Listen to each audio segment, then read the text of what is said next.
Hello guys, இன்றைக்கி நம்ம சேனலில் என்ன ரெசிபி பார்க்க போகிறோன்னா எல்லாருக்கும் ரொம்பவே பிடிச்ச முறுக்கு ரெசிபி தான் பார்க்க போகிறோம். அதுக்கு முன்னாடி சேனல் இன்னும் சப்ஸ்கிரைப் பண்ணலைன்னா சப்ஸ்கிரைப் பண்ணிக்கோங்க. வாங்க வீடியோக்குள்ளே போகலாம். முறுக்கு வந்து மோஸ்ட்லி எல்லார் வீட்லேயும் எல்லா ஃபெஸ்டிவலுக்குமே மோஸ்ட்லி செய்வாங்க. அது எப்படி ஈஸியாக சிம்பிளாக டக்குன்னு இன்ஸ்டண்ட்டாக செய்கிறதுன்றதான் பார்க்க போகிறோம். வாங்க வீடியோக்குள்ளே போகலாம். ஃபஸ்ட்டு ஒரு கடாயில் 5 டேபிள் ஸ்பூன் உளுந்து ஆட் பண்ணிக்கோங்க. உளுந்து ஆட் பண்ணிட்டு நல்லா ரோஸ்ட் பண்ணி விட்டுக்கோங்க. கருக விட்டுறாதீங்க, கோல்டன் கலர்ல வந்தா போதும். அந்த அளவுக்கு மட்டும் வறுத்து எடுத்துக்கோங்க. அதுக்கப்புறம் ஒரு மிக்ஸி ஜார் எடுத்துக்கோங்க.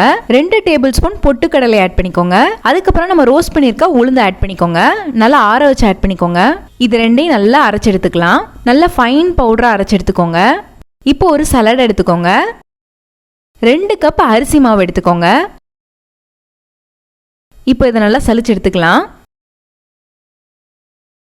அதுக்கப்புறம் நம்ம அரைச்சி வச்சிருக்க பொட்டுக்கடலை உளுந்து மாவை ஆட் பண்ணிக்கோங்க. இதையும் நல்லா சலிச்சு எடுத்துக்கோங்க. இப்போ 1 டீஸ்பூன் மிளகாய் தூள் ஆட் பண்ணிக்கோங்க. 1 டீஸ்பூன் எள்ளு ஆட் பண்ணிக்கோங்க. 1/2 டீஸ்பூன் ஓமம் ஆட் பண்ணிக்கோங்க. 1/2 டீஸ்பூன் பெருங்காயத்தூள் ஆட் பண்ணிக்கோங்க.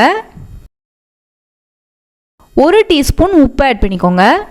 2 டீஸ்பூன் நெய் இல்லைன்னா வெண்ணெய் ஆட் பண்ணிக்கோங்க. அதுக்கப்புறம் தண்ணி நல்லா காய வச்சு எடுத்துக்கோங்க. அந்த சுடுதண்ணியை அப்படியே ஊற்றிக்கோங்க. கொஞ்சம் கொஞ்சமாக ஊற்றி பிசைஞ்சுக்கோங்க. கொஞ்சம் கொஞ்சமாக தண்ணி விட்டு இந்த மாதிரி நல்லா பிசைஞ்சு எடுத்துக்கோங்க. இப்போ நல்லா சப்பாத்தி மாவு மாதிரி நல்லா ரெடி பண்ணியாச்சு. இப்போ வந்து அந்த முறுக்கு மாவை கொஞ்சமாக இந்த மாதிரி சிலிண்டர் ஷேப்பில் ரெடி பண்ணிக்கோங்க. உங்களுக்கு முறுக்குக்கு என்ன அச்சு வேணுமோ அந்த அச்சு எடுத்துக்கோங்க. நான் இங்கே வந்து ஸ்டார் அச்சு எடுத்திருக்கேன். ஸோ வந்து அதை நல்லா ஃபிக்ஸ் பண்ணிக்கிறேன். இந்த முறுக்கு மாவு உள்ளுக்கு சேர்க்கறதுக்கு முன்னாடி ஆயில் வந்து உள்ளுக்கு கிரீஸ் பண்ணி விட்டுக்கோங்க. ஸோ வந்து நம்ம ஈஸியாக வந்து ப்ரெஸ் பண்ணிக்கலாம். இப்போ இந்த மாவு வந்து இதுக்குள்ளே ஆட் பண்ணிக்கோங்க. இப்போ வந்து ஒரு கரண்டி எடுத்துக்கோங்க, இல்லைனா ஒரு கிண்ணம் எடுத்துக்கோங்க. அதில் வந்து ஆயில் கிரீஸ் பண்ணிவிட்டு இந்த மாதிரி நம்ம வந்து முறுக்கு ரெடி பண்ணிக்கலாம்.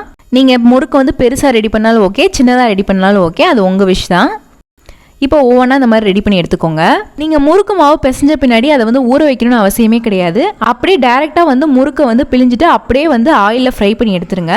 அப்படி வந்து நீங்கள் லேட் பண்ணிட்டீங்கன்னா அது கொஞ்சம் ட்ரை ஆயிரும், அப்புறம் நல்லா இருக்காது. இப்போ வந்து ஆயில் நல்லா ஹீட் பண்ணி வச்சுக்கோங்க. ஹீட் பண்ணி வச்சுட்டு லோ ஃப்ளேமில் வச்சுக்கோங்க. ஃபஸ்ட்டு வந்து கொஞ்சமாக மாவு போட்டுட்டு செக் பண்ணி பார்த்துக்கோங்க. அதுக்கப்புறம் கரண்டி வச்சு மெதுவாக இந்த மாதிரி உள்ளுக்கு போட்டுக்கோங்க. உங்களுக்கு வந்து நார்மலாகவே கையில் போட தெரியும்னா அந்த மாதிரியே போட்டுக்கோங்க. பபிள்ஸ்லாம் நல்லா அடங்கின பின்னாடி அதை அப்படியே எடுத்துக்கலாம். பாருங்க, நல்லா வந்திருக்கு. இப்போ அதை நான் உடச்சி காமிக்கிறேன். பாருங்க எவ்வளோ கிறிஸ்பியாக இருக்குன்னு. அவ்வளோதான், ரொம்பவே ஈஸியான சிம்பிளான டேஸ்டான முறுக்கு ரெடி ஆயிருச்சு. இந்த ரெசிபி பிடிச்சிருக்கும்னு நினைக்கிறேன். பிடிச்சிருந்தா லைக் பண்ணுங்க, ஷேர் பண்ணுங்க, கமெண்ட் பண்ணுங்க, மறக்காம சேனலை சப்ஸ்கிரைப் பண்ணுங்க. இன்னொரு வீடியோவில் பார்க்குறேன். பாய்.